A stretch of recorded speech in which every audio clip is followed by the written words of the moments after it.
Comenzamos nuevamente con un nuevo ciclo federal de discusión de casos clínicos. En este caso se dictará actualización en EPOX a propósito de un caso. Los disertantes va a ser el doctor José María Biufiusa, médico especialista en infectología, Hospital Escuela Eva Perón y Sanatorio de la Mujer, jefe de servicio de infectología de UM Rosario, y la doctora Inés Torresani, bioquímica especialista en bacteriología del Sanatorio de la Mujer, es profesora adjunta de la Facultad de Ciencias Bioquímicas y Farmacéuticas de la UNR. Bueno, chicos, lo dejamos. Un gusto escucharlos. Bueno, muchas gracias. Muy buenas tardes y muchas gracias por la invitación. Vamos a charlar un poquito de Mpox. Voy a compartir la pantalla. Acá. Esto surgió a propósito de un caso justamente que tuvimos en el Sanatorio de la Mujer. Ahí se ve completa la pantalla. No se ve entera, como que le falta Puede ser el efecto agrandarse. de la presentación, pero yo la Ah, puse listo. Se ve. Sí, se bien. ve, se Está ve. bien.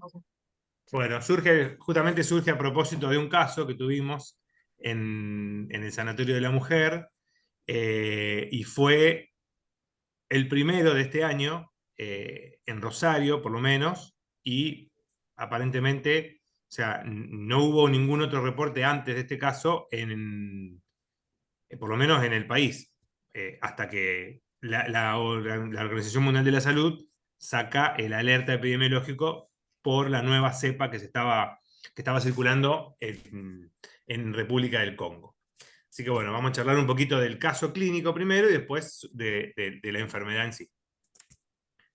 Esta es una paciente femenina de 38 años que consulta a la guardia por alteración en el flujo vaginal, con un resultado ya positivo para Neisseria gonorrhoeae, y además había agregado una lesión a nivel genital y en el resto del cuerpo.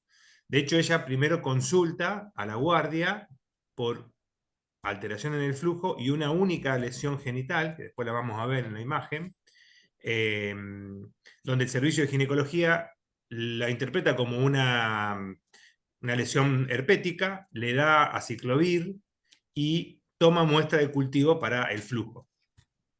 La paciente, como tenía antecedentes, iba a controlarse con su ginecólogo la semana siguiente, lo ve al ginecólogo, ya con el cultivo positivo, el ginecólogo le da la medicación para el tratamiento para la Neisseria, empieza con ceftriaxona, y esas lesiones que la paciente le refiere, le hace una especuloscopía, ve lesiones a nivel genital interno, lesiones que no había visto nunca, entonces la deriva a otro ginecólogo para hacer una biopsia de esas lesiones.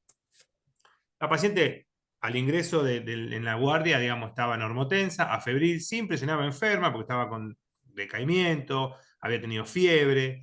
Se constatan en la guardia esas lesiones elementales como pústulas, úlceras friables a nivel de la mucosa vaginal, pústulas con un centro necrótico, con distribución generalizada en cara, tronco, miembros superiores, miembros inferiores, la zona en los glúteos, y comprometía palmas de las manos y planta de los pies.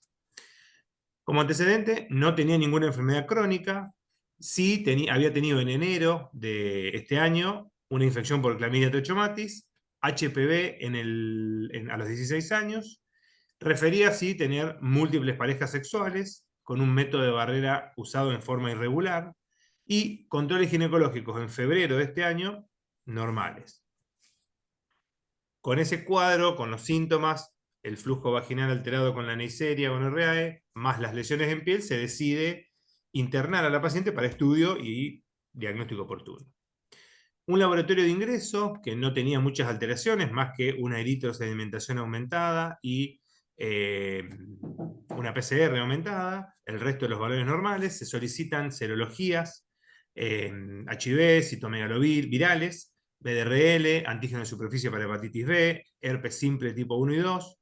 Se le pide un laboratorio de rubiola porque en realidad las lesiones que tenía eran nunca vistas, entonces teníamos que descartar cualquier patología viral de las que sospechábamos, y después surgió el monkeypox también dentro de los patógenos de los diagnósticos diferenciales. Hemocultivos por 2, y yo justo ahí, cuando la voy a ver, hablo con Inés, y decidimos, digamos, también tomar muestras de piel para hacer en su momento, digamos, cultivo de esas lesiones y ver la posibilidad de hacer un panel viral. Iniciamos tratamiento empírico con ceftriaxona, clindamicina, porque había lesiones que estaban un poquito empetiginizadas, y aciclovir, sospechando también un cuadro herpético, y le indicamos a la paciente aislamiento de contacto y respiratorio en forma preventiva. Esta era la lesión inicial, que ya llevaba una semana de evolución. Ella empieza con esta lesión, un poco más seca primero, y a nivel del introito vaginal tenía alteración del flujo y esas lesiones que estaban como más maceradas, más húmedas. A nivel de la cara dorsal de la mano también tenía lesiones pustulosas, esta que ya estaba un poco más ulcerada. En la palma de la mano, las pústulas también, con el centro más necrótico. A nivel facial, queriendo umbilicarse las pústulas con contenido a nivel en su interior. En otras partes del cuerpo también, en los miembros inferiores, en la zona glútea, en distintos estadios, con un borde eritematoso, un centro más necrótico y queriendo umbilicarse. Bueno, dentro de los diagnósticos diferenciales, si bien ahora ya sabemos el diagnóstico de la paciente, nos planteamos un montón de diagnósticos diferenciales que teníamos que pensar y descartar. Dentro de los cuales estaban los herpes virus, varicela, sífilis, sarampión, gonocoxia, dengue y enfermedades bacterianas de la piel. Empezamos a hacer diagnósticos diferenciales, si bien la varicela era uno de los diagnósticos más parecidos por las lesiones que tenía la paciente. Bueno, haciendo recordando un poco la distribución de la varicela, tiene una distribución cefalocaudal, las lesiones están en distintos estadios evolutivos, la paciente refería infección pasada, entonces descartamos un poco el diagnóstico de varicela. El herpes zóster en sí no era la lesión característica del herpes zóster, porque sigue una metámera, el dolor era más quemante, tiene una distribución más en ramillete, no eran las lesiones que tenía la paciente, pero bueno, estaba dentro de los posibles diagnósticos diferenciales. Sífilis primaria, el chancro, con una lesión única, con un fondo limpio, generalmente no duele, se autolimita, con la linfadenopatía regional, no condecía con las lesiones que tenía la paciente. El chancroide, por el Haemophilus ducreyi, bueno, con la úlcera con el fondo sucio, la linfadenopatía regional, tampoco coincidía con ese tipo de lesión. El rash por el dengue, que es un rash más pruriginoso, generalizado, compromete, digamos, miembros superiores, tronco, máculo papular, bien pruriginoso, no parecía en este sentido. Bueno, un molusco contagioso, las lesiones acá estaban en el mismo estadio evolutivo, la paciente tenía antecedentes de practicar deportes acuáticos, entonces bueno, pero bueno, no condecía tampoco con la evolución del cuadro. Una gonocoxia diseminada, teniendo el antecedente del gonococo a nivel del flujo vaginal. Bueno, el exantema de la gonocoxia diseminada son pápulas pustulosas, color violácea, generalmente compromete las articulaciones. No era el cuadro clínico que tenía la paciente, con enfermedad más sistémica. De todas maneras, los hemocultivos, después lo vamos a ver, dieron negativos para gonococo en sangre, o sea que descartamos también la gonocoxia. Hemocultivos negativos, el resto de todas las serologías dieron negativas, infección pasada para varicela y para herpes simple tipo 1. Entonces nos quedaba el resultado de las lesiones en piel, que si bien se mandó a cultivo también, la sospecha fue descartar por el tipo de lesión y por el antecedente de la paciente antecedentes de parejas, múltiples parejas y sin protección o uso irregular del método de barrera, descartar la viruela símica o Mpox, como se llama ahora, porque uno de los contactos que había tenido la paciente era un viajero. Digamos. Si bien ella no tenía antecedentes de viaje, pero sí había estado con una persona que había viajado. Entonces, teníamos que descartarlo. Eso se manda a CEMAR y nos viene el resultado positivo de la PCR, tanto de las lesiones en piel como las lesiones de vulva, detectable la PCR para viruela del mono, viruela símica. Entonces, con eso, la paciente queda en observación aislada. En realidad no era que tenía criterio de internación por algún proceso más sistémico, sino que por el cuadro de la paciente y no sabíamos qué tenía, hasta que llega el resultado, quedó en aislamiento y control para ver cómo evolucionaba. Bueno, y ahí ya empezamos todos, el sanatorio se empezó a alborotar con este diagnóstico, y logramos, digamos, armar todo el circuito de el manejo del paciente, la limpieza y todas lo que lleva a este tipo de paciente que tiene que estar aislado y no puede recibir visitas, a contenerlo y a lograr después externarlo con satisfacción y hacer los controles posteriores para la evolución del paciente. Vamos a hablar un poquito de Mpox o Monkeypox o viruela símica. Es una enfermedad causada por el grupo de virus del género Orthopoxvirus, de los que existen dos clados distintos, que son el clado 1 y el clado 2. Del cual el clado 1, a raíz de esto, de la nueva cepa del clado 1B, que empezó a circular sobre todo en República del Congo, es que la OMS saca el alerta mundial el 14 de agosto de este año.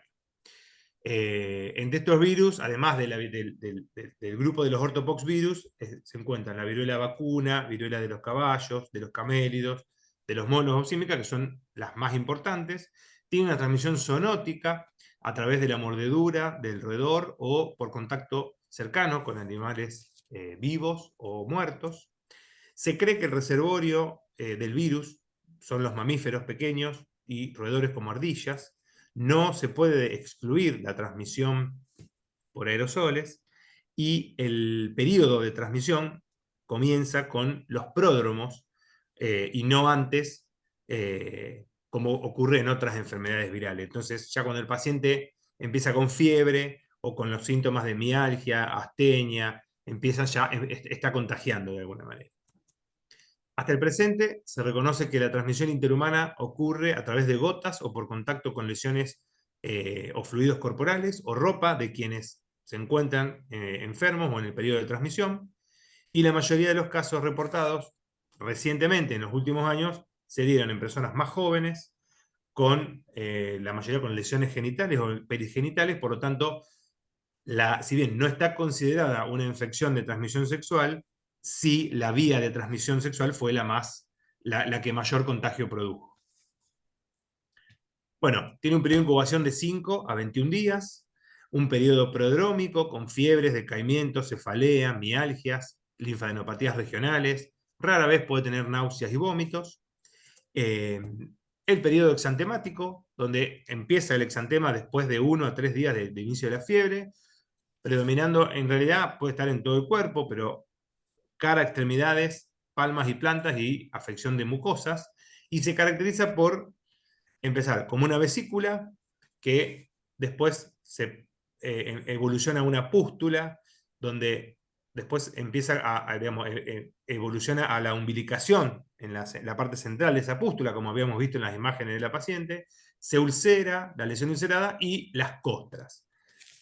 La paciente o el paciente en sí que está con aislamiento por monkeypox deja de contagiar cuando se cayó la última costra. Muy parecido a la varicela, lo que pasa con la varicela. Pero cuando se cayó la última costra. Lo que nos pasó con esta paciente que la paciente se autoinfectaba porque se rascaba por el prurito que tenía y terminaba generando lesiones nuevas y autoinfectándose, entonces tuvo un periodo de aislamiento, después que se fue de alta del sanatorio, mucho más largo. Completó casi 28 días de aislamiento por las lesiones nuevas que empezaban a aparecer. Puede tener como complicaciones, como cualquier cuadro viral, no hay muchos descriptos, pero bronconeumonía, encefalitis y mielitis transversa, y la mortalidad oscila entre el 3 al 6%, mayor para el linaje de clado 1 que en comparación con el linaje de clado 2. Estas son las bueno, a raíz de esto, en el 2022, cuando fue el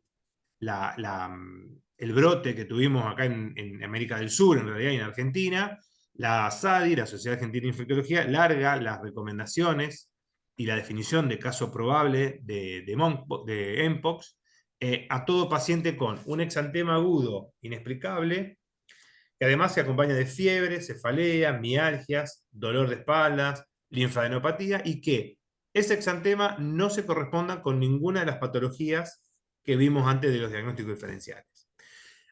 A esto se le agrega en ese momento el antecedente de el contacto con algún viajero, sobre todo de la zona donde es endémica en África, o en algún otro lugar donde haya habido casos. Eso fue en el 2022, largaron estas recomendaciones, sigue vigente las recomendaciones, estaban las medidas de prevención y control en los establecimientos sanitarios, que era el aislamiento del paciente, sobre todo aislamiento del contacto y respiratorio. La mayoría de los pacientes no requieren la internación, pueden cursar su enfermedad en la casa, cumpliendo con el aislamiento y evitando estar en contacto con otras personas. En el caso que necesite internación, sí debe estar aislado con aislamiento de contacto y respiratorio, con los elementos de protección personal, la atención del personal de salud para estos pacientes, con barbijo, cofia, guantes, bata y gafas, también por la diseminación. Las recomendaciones para el manejo de la ropa de estos pacientes, generalmente no hay que sacudir la ropa, se pone en bolsa roja, no se hace el conteo que se hace habitualmente tanto en los hospitales como en el sanatorio, de la ropa que se manda al lavadero. En este caso, se mete todo en bolsa roja y se manda al lavadero. Tiene que estar lavado a 60 grados centígrados, con la limpieza habitual que se hace de la ropa, y la limpieza final de la habitación con lo que se limpie generalmente en la institución. Puede ser Biodex, puede ser algún detergente trienzimático o hipoclorito de sodio. Pero como estas recomendaciones son las que no cambiaron, digamos, desde la guía o las recomendaciones que sacó la SADI en el 2022. Con respecto al diagnóstico, bueno, tenemos la toma de muestra por el hisopado del contenido vesicular, el aspirado del contenido vesicular, hisopado del lecho de más de una lesión ulcerada, las costras de las lesiones y el hisopado rectal en caso de proctitis. Y la toma de muestra era con hisopado de acrón o poliéster. Se puede hacer con, bueno, en el caso del aspirado, la jeringa y la aguja, se aspira el material de la vesícula y de la pústula. Eso después lo va a hablar un poquito mejor Inés, que fue la principal partícipe de la toma de muestra.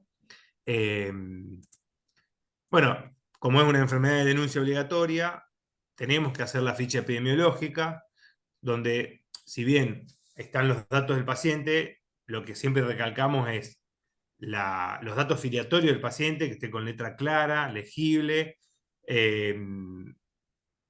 puntualizar bien los síntomas y el inicio de síntomas y los síntomas que tenía el paciente, como para que esté todo más claro y que pueda después eso volcarse al sistema para una mejor nominalización de los casos. Esto surge en la provincia, sale el reporte de la alerta en Santa Fe el 5 de agosto. Nosotros tuvimos el diagnóstico de la paciente el 30 de julio. El 5 de agosto, siempre en comunicación estuvimos con epidemiología de la provincia y de la MUNI. la provincia larga este alerta epidemiológico, hablando un poquito haciendo referencia a la infección y a la enfermedad por el ortopoxvirus y los casos que habíamos tenido en el 2023, 124 casos, de los cuales no habían notificado ningún fallecido y que habían sido el promedio 35 años, como mínimo 19 y máximo 59 años. Se produjo esto entre la semana 21 del 2022 y la semana 52 del y semana epidemiológica 2 del 2023. En total hubo 1.149 casos, de los cuales 1.025 son del 2022. Y esto es el reporte de casos del 2023, que fueron 17 casos entre el 2022 y confirmado el 2023, y el 30 de julio de este año, el primer caso acá en Rosario. Este es un trabajo que con esos 124 casos que fueron en el brote anterior, de julio a octubre del 2022, 124 casos, hicieron un trabajo comparativo donde la mediana de edad fue de 31,5 años, el 92% eran hombres y el 70% tenían HIV positivo. La principal vía de contagio fue la vía sexual, con un periodo de incubación promedio de 7 días, donde todos habían desarrollado el exantema vesicular, con una media de 16 días de tiempo de caída de las costras, y el 68% había tenido enfermedad moderada y síntomas sistémicos. Si bien no tiene tantas complicaciones, la principal complicación en este caso fue la proctitis, donde ahí sí el criterio tiene criterio de internación el paciente para control, sobre todo para el manejo del dolor. En este caso, la paciente nuestra no tuvo proctitis, pero sí tuvo un dolor muy intenso a nivel vaginal, tuvo una vaginitis, lo podemos llamar, donde al servicio de ginecología le costó mucho hacer una especuloscopía posterior y controlar, por eso estuvo casi una semana internada para manejo del dolor, y después, pudiendo hacer la colposcopía, controlar bien el dolor y mejorar los síntomas y descartar que no haya otra causa de ese dolor, se le dio el alta a la paciente y evolucionó favorablemente y siguió su aislamiento domiciliario. Bueno, estas fueron las directrices de la Organización Mundial de la Salud, donde declara la emergencia en salud pública por la importancia internacional del brote de viruela símica. Esto fue en República del Congo, sobre todo en África, y alertando a los países de América sobre reforzar la vigilancia por la posible propagación. Esto sale el 14 de agosto. Ahí hay una diferencia. La muestra se manda a CEMAR. En el CEMAR le hacen la PCR genérica, que da positiva, y lo ideal hubiera sido que de ahí se mande a Malbrán para hacer la genotipificación, pero como todavía no estábamos en alerta epidemiológica, esa muestra no llegó a Malbrán, o sea que nos quedamos con que fue una PCR positiva. Suponemos que porque no fue grave, la paciente evolucionó bien, no fue del clado 1, digamos, y fue del clado 2, como fueron la mayoría o todas los casos que tuvimos en el brote anterior, que fue el 2022. Esta es la alerta el 16 de agosto, el Ministerio de Salud de la Nación larga el alerta nacional sobre el monkeypox y el alerta a nivel de los sistemas de salud para un eventual caso y la importancia de la pesquisa precoz y estar atento a cualquier paciente exantemático con fiebre y que tenga antecedentes de haber estado en contacto con algún viajero o que haya venido de viaje. Con respecto a y esto de la Organización Mundial de la Salud, como complicaciones informa que son infrecuentes. Durante el brote de 2022 fueron infrecuentes las complicaciones. Sí fue necesario hacer un manejo agresivo del dolor. Dentro de las complicaciones más frecuentes, lo que habíamos visto antes, estaba la proctitis. Fueron más frecuentes las complicaciones en pacientes HIV positivo con enfermedad avanzada, donde ahí sí se la considera como una enfermedad oportunista, en personas gestantes y las complicaciones y en niños y niñas menores de 8 años, que es lo que viene pasando en África con el clado 1B, que es la nueva cepa, la nueva variante, digamos, que es la que estamos alertas, para que por ahora todavía no hubo ningún reporte de ningún caso de ese clado en Argentina. Bueno, dentro de los dolores, de las complicaciones, el dolor grave fue lo más referido, la retención aguda de orina, hemorragia digestiva, sobreinfección bacteriana, neumonía, sepsis, necrosis extensa, queratitis, porque puede afectar a nivel ocular. No hay un tratamiento específico, se prioriza siempre en manejar, obviamente, el dolor y las complicaciones y las secuelas. Generalmente lo que había que priorizar, y esto es lo que nos sugería también epidemiología, es priorizar la intimidad de la paciente y que esté cómoda en el lugar donde va a estar en aislamiento, en este caso en el sanatorio, y después en su casa, para evitar, sobre todo, cuestiones más relacionadas con la salud mental del paciente, porque es un paciente que tiene que estar solo, no puede compartir con nadie, y si va a estar con alguien, tiene que estar con todas las lesiones que tenga activa, tiene que estar tapado. O sea, evitar que esas lesiones estén expuestas para contagiar a otra persona. Bueno, esta es a la semana de evolución de cómo evolucionó el caso clínico. A la semana la paciente se va de alta ya con las lesiones un poco más secas y queriendo caerse las costras. Con una semana de evolución, ya con 2 semanas de evolución prácticamente no tenías más costras, iban evolucionando mucho más y se iban haciendo más con la piel más normal, despigmentada las úlceras y las lesiones en piel, y a las 3 semanas prácticamente sin ningún tipo de lesión. Evolucionó bien, favorable, siguió con los controles ginecológicos, obviamente, con su ginecólogo de referencia, y por ahora está haciendo de su vida normal, digamos. Esto es todo por ahora. Le doy pie a Inés para que hable un poquito de la toma de muestra y cómo fue todo el proceso. Gracias, José. Bueno, gracias, José. Gracias, bueno, a la asociación por invitarme también. Les pido disculpas porque, bueno, yo no preparé diapositivas porque, bueno, pensé originariamente que la charla la íbamos a dar en octubre, pero bueno, acabo de llegar de vacaciones y hoy estaba organizada, así que, bueno, simplemente aportarles desde la experiencia de este único caso que tuvimos re interesante en el sanatorio respecto de la toma de muestra. Bueno, el cuadro de la chica era primero, bueno, siempre que estemos para tomar una muestra de este tipo, por supuesto usar el equipo de protección personal. Y como el cuadro de esta paciente era bastante florido, tenía todo tipo de lesiones, tenía máculas, tenía pápulas, tenía vesículas, tenía pústulas y tenía costras. O sea, tenía lesiones en todos sus estadios prácticamente.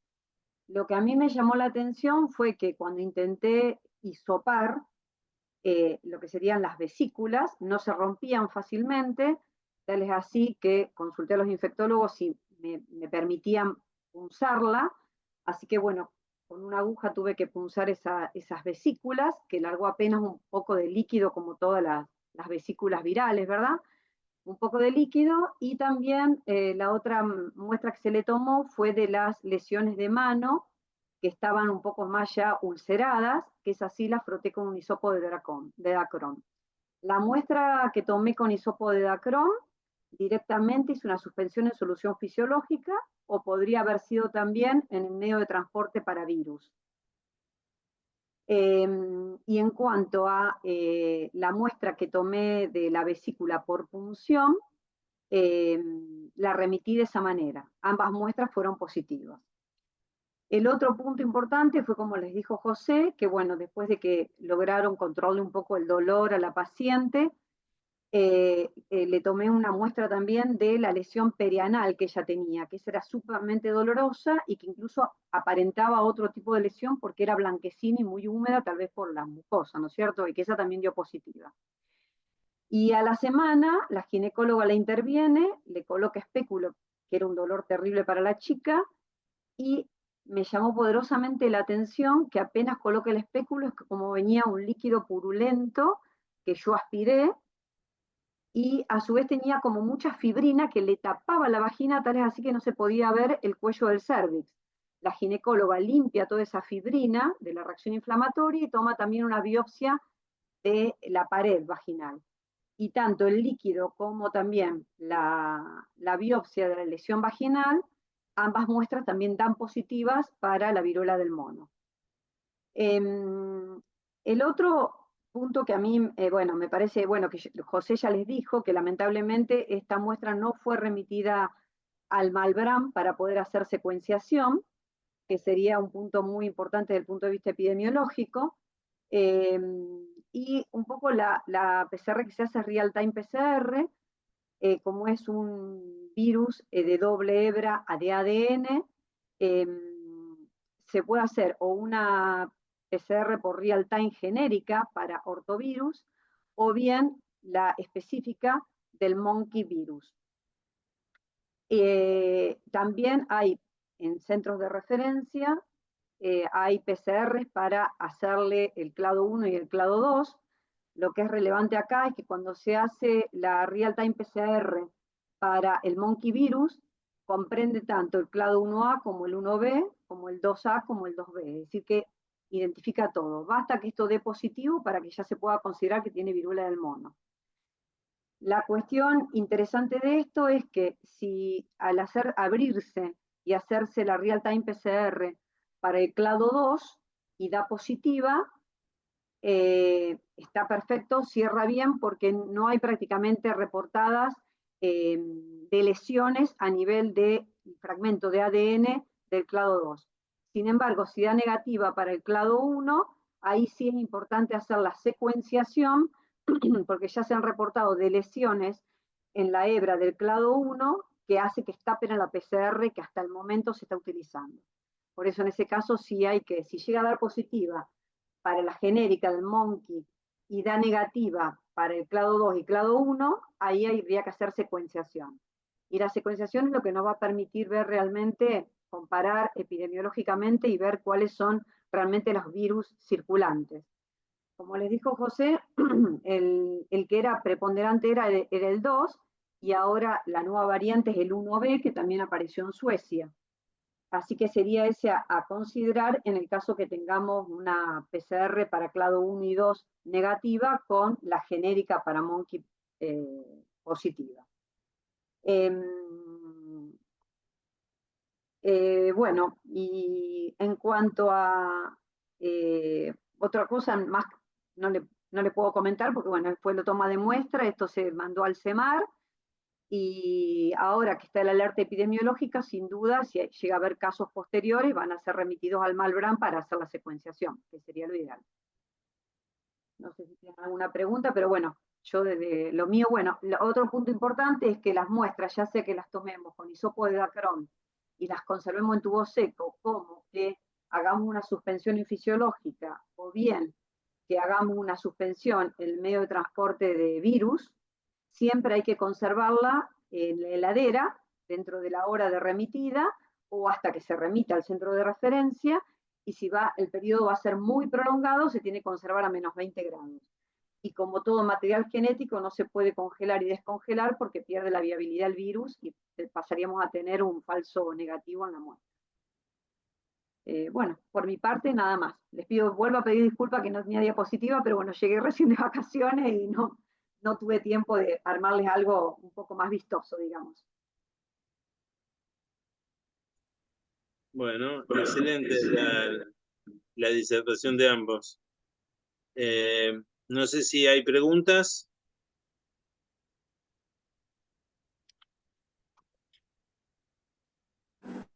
Yo te pregunto, Inés, cuando mandaron la muestra a... Sí. ¿Con qué la diferenciaron? ¿Qué tuvieron negativo también? Además del Mira, positivo. es que fue así como te explicó el algoritmo José María. Se hizo todo lo que sería el diagnóstico de PCR y de anticuerpos en el sanatorio, que sí se hacen, y después se mandó la muestra específicamente solo para hacer PCR para viruela del mono. Ah, ok. Y dio positiva. O sea que en el CEMAR solo se hizo el diagnóstico y no se hizo diagnósticos diferenciales por PCR porque todo lo otro ya había sido buscado. Gono, herpes simple 1 y 2, o sea, todas las otras opciones. Sí, te entiendo. Perfecto. Sí, tenía todo lo otro negativo. Claro. Y la verdad que con las lesiones que tenía y todo negativo, teníamos en un momento, bueno, empezamos a buscar y teníamos que descartar, no era la primera sospecha, pero dentro de todos los posibles diagnósticos y las lesiones que tenía, teníamos que empezar a descartar que no sea un monkeypox, Está bien. resultó siendo el monkeypox.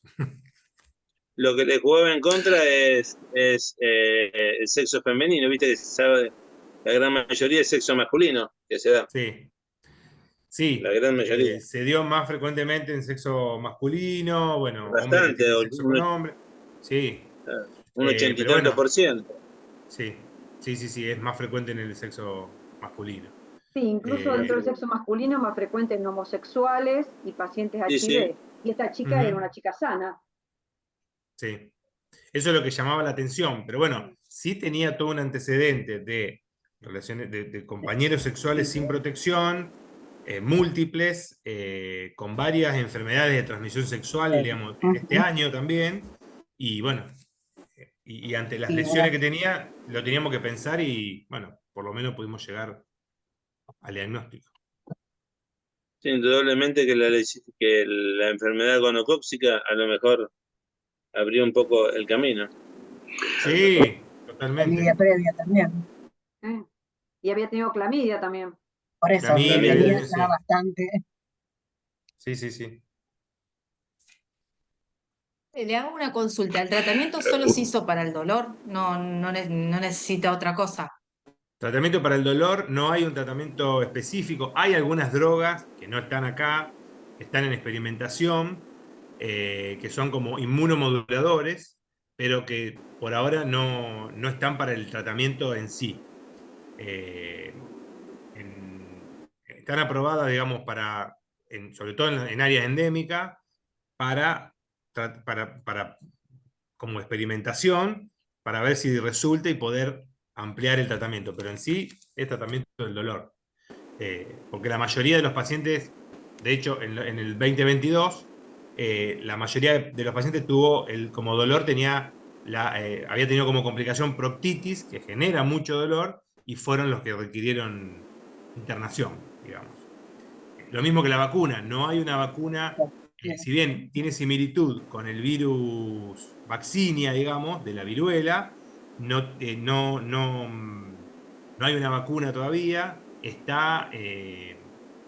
no está indicada tampoco para el brote, sí en áreas endémicas, sobre todo en personal de salud que trabaja en laboratorios con el virus, por ahí sí está recomendada la vacuna, sobre todo en área endémica, pero si no, por ahora no hay nada. O sea que su cuadro de evolución es el tiempo y solas se van secando las lesiones. Sí. De hecho, lo que plantea Una la guía. pregunta. Sí. Bueno, lo otro que les puedo comentar es que las PCR, o sea, hay que agarrarlo obviamente en el momento agudo, porque las PCR ya después del día 21 de evolución ya pueden empezar a dar negativas. El otro punto también es que se puede buscar, sin duda, antes de hacer la manifestación cutánea, puede que haga una viremia y se pueda detectar el virus en sangre, pero lo que pasa es que esa viremia es previo al pedido prodrómico, entonces es difícil buscar este virus en sangre cuando todavía no tiene una manifestación cutánea que uno lo oriente a la patología. Y está en estudio de Salvo que sea un investigación. contacto, por ejemplo. Claro, claro. Sí. Y está en estudio de investigación también. Algunos estudios de investigación sugieren la búsqueda orofaringea, también por real-time PCR, en semen, en los pacientes que ha desarrollado patología genital, en semen y en orina. Pero está en estudio de investigación. Por el momento el gold estándar es buscar el virus en las lesiones cutáneas. Sí.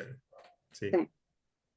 Sí, igual la Organización Panamericana de la Salud en pacientes, bueno, tanto en homosexuales como en mujeres que fueron positivos, la recomendación es usar preservativos en los 3 meses posteriores a las relaciones sexuales, porque puede quedar, como esta paciente tuvo a nivel vaginal las lesiones positivas, puede quedar y puede contagiar. O sea, es lo que ellos ponen como decir, bueno, hay que seguir cuidándose los meses posteriores para evitar el contagio. Si bien el método de barrera acá no, si hay otras lesiones, no lo cubre, porque lo único que previene es a nivel de la relación sexual, pero si tiene lesiones en el resto del cuerpo, por el contacto se puede contagiar igual. Entonces, no sería simplemente para eso, pero para prevenir otras ITS. Sí, la pregunta que yo quería hacerle es, esta chica, por su modo de vida sexual, pudo haber transmitido la infección a otra gente. ¿Se hizo una encuesta de contactos como para ver si no había desparramado el virus? Por lo menos, por los contactos que nos pasó ella, nosotros los citamos, le pasamos los contactos a epidemiología le hizo un seguimiento, y nosotros, del lado, por parte nuestra, digamos, también los contactamos, los pudimos ver, pudimos revisarlos. La verdad que en el momento que los revisamos, los 2 contactos que ella nos pasó, ninguno tenía síntomas agudos, digamos, o ninguna lesión en el momento.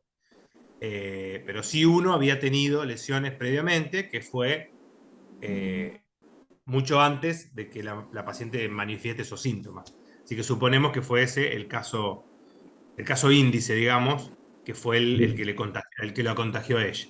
No nos pasó más contacto, ella negaba otros contactos, así que tenemos esos 2, de los cuales están testeados, digamos, no testeados, sino controlados por epidemiología y por nosotros. Y la persona esta, el viajero, ¿de dónde venía? Había estado en Bolivia 10 Perú, días, en Perú, perdón, en Perú 10 Bolivia. días. Sí, había ido a Perú, Bolivia 10 días de kayakista, había estado haciendo deporte de extremo, digamos. Pero bueno, él en su momento, ese contacto, a nosotros nos negó otro tipo de contacto, digamos, pero bueno, es el que tenía lesiones y el que viajó. La otra persona no tenía ningún tipo de lesión. Es muy raro el contagio, digamos, si no tenés ninguna lesión activa, digamos.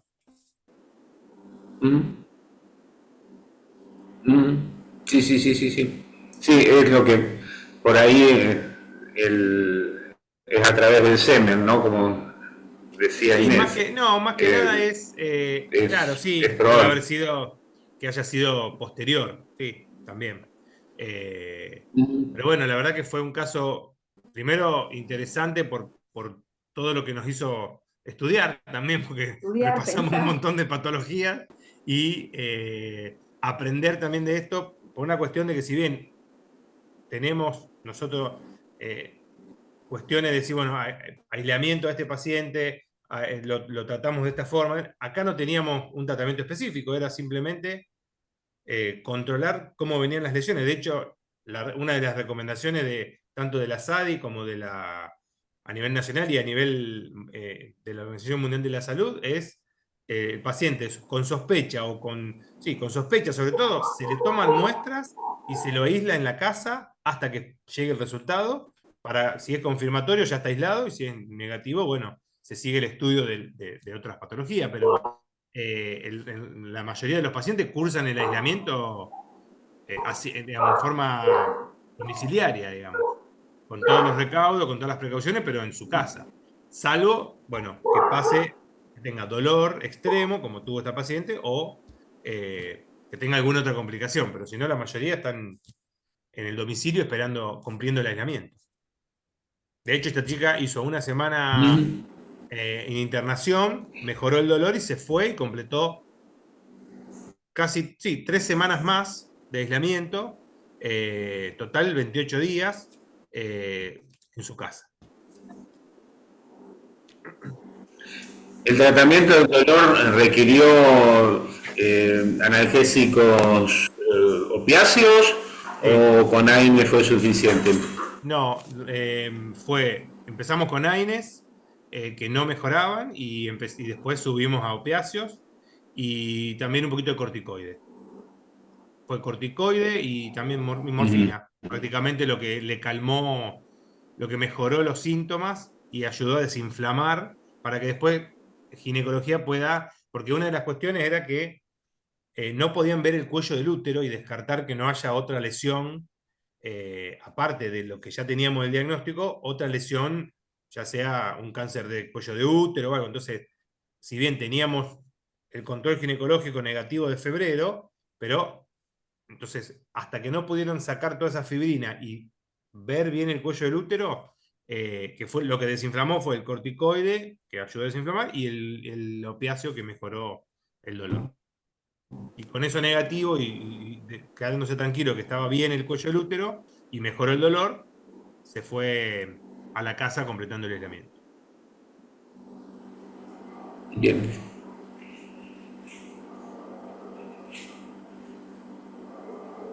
No sé si alguien quiere preguntar algo más.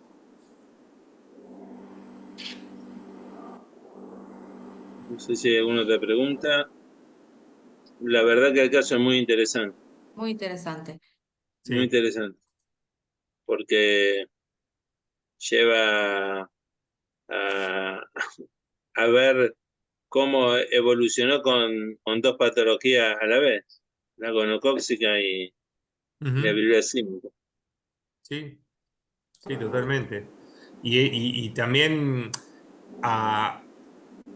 si bien ya se venía hablando, antes de que la paciente quede internada, se venía hablando de que había un brote con una cepa nueva en África por el monkeypox, que había que tener, no había ningún caso acá, pero se venía, y con este caso, y teniendo en cuenta la forma de presentación y que apareció, o sea, no es que explotó de casos y tuvimos un montón de casos. Sí, en Buenos Aires hubo más casos.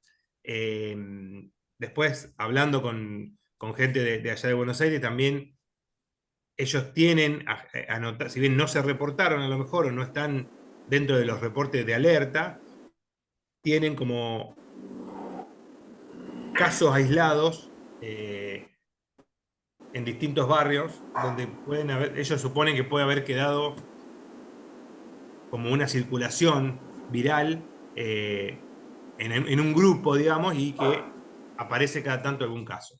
Pero bueno, esto acá nos sorprendió a todos y la verdad que estaba todo el sanatorio revolucionado. Como corresponde. Sí. Tal cual.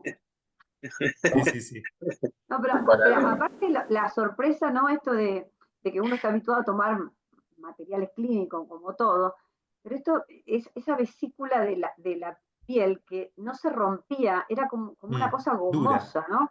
Que si no, dura, que si no la pinchabas, no se rompía, era rara, que uno está habituado a otro tipo de pústulas o de...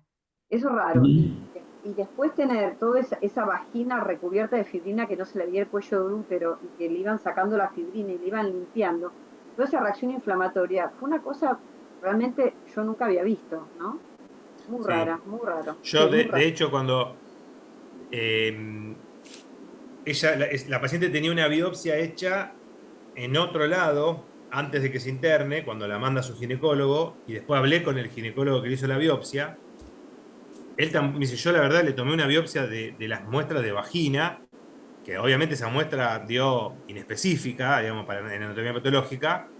Dice, nunca vi esas lesiones a nivel vaginal. O sea, y yo lo que interpreto es, bueno, esas lesiones son lo mismo que tenía la paciente a nivel externo, solo que al estar en una zona húmeda, maceraron y cambiaron la consistencia, la forma, y eso es lo que a la vista uno no, lo ve y dice, no sé qué tengo, porque eran más algodonosas, eran con un exudado, todas muy deformadas, digamos, distintas a las que tenía la paciente en piel. Lo que pasa es que la gente que veía ese tipo de lesiones ya no está.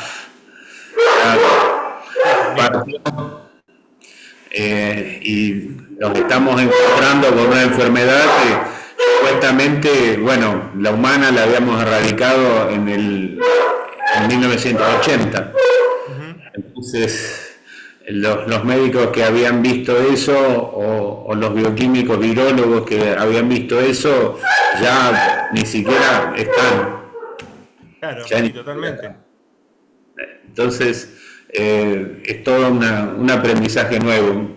Por eso este tipo de cosas me parece extremadamente importante. Sería muy, muy bueno difundirlo porque nos vamos a empezar a encontrar con este tipo de cosas. Si bien se planchó el año pasado y este año solamente está ese brote en la República Democrática de Congo, pero esto desde 2021 creo que fue el primer caso en Estados Unidos detectado, que se aisló 200 personas, aislaron de un vuelo que había venido de África, explotó en 2022, explotó, y no sé hasta qué punto no vamos a tener que empezar a acostumbrarnos a ver este tipo de cosas. Ojalá que no, ojalá que no. Ojalá que no, que ya esté un poco controlado y que no avance. Sí. El tema fue el clado 1B, esta cepa nueva que tenía más compromiso sistémico, que tenía más compromiso a nivel pediátrico, que era más grave. Entonces, a raíz de eso largan el alerta, pero bueno, el clado 2 sigue circulando también, y es el que por ahora tenemos nosotros acá, y yo creo que cada tanto, es lo que hablábamos el otro día también en el HOSPI cuando dimos la charla, y no, digamos, no va a ser como COVID, que se nos van a llenar las guardias de casos por sospecha, pero yo creo que en casos esporádicos vamos a tener. Afecta, si bien, bueno, esta fue una paciente femenina, pero hay un grupo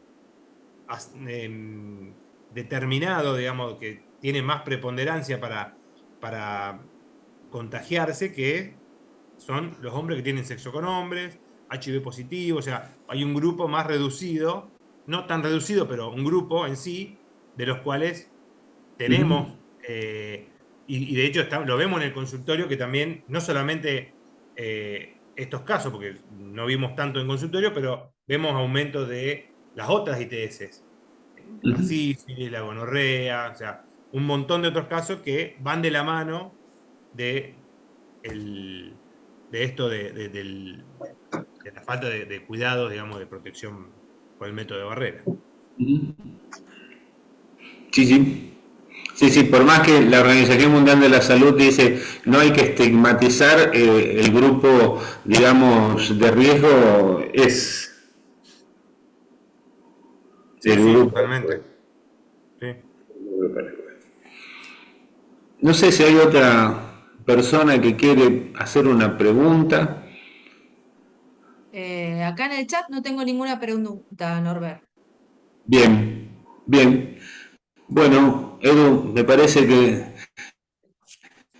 habría que darle un gran aplauso a estos dos profesionales realmente buenísimo lo de ustedes, muy bueno. Les agradecemos muchísimo, muchísimo, me hizo con divulgar su trabajo. No queda más por mi parte. Edu y Gris. Bueno, gracias por compartirlo. Muy lindo el trabajo y nos estaremos viendo. Bueno, muchas gracias por la invitación. Gracias a Inés también, que se portó muy bien y nos ayudó un montón con la toma de muestra. Y bueno, acá estamos. Seguimos para adelante. Para adelante, Dale. para nuevos casos interesantes. Sí. Perfecto, les agradecemos. Muchísimas gracias.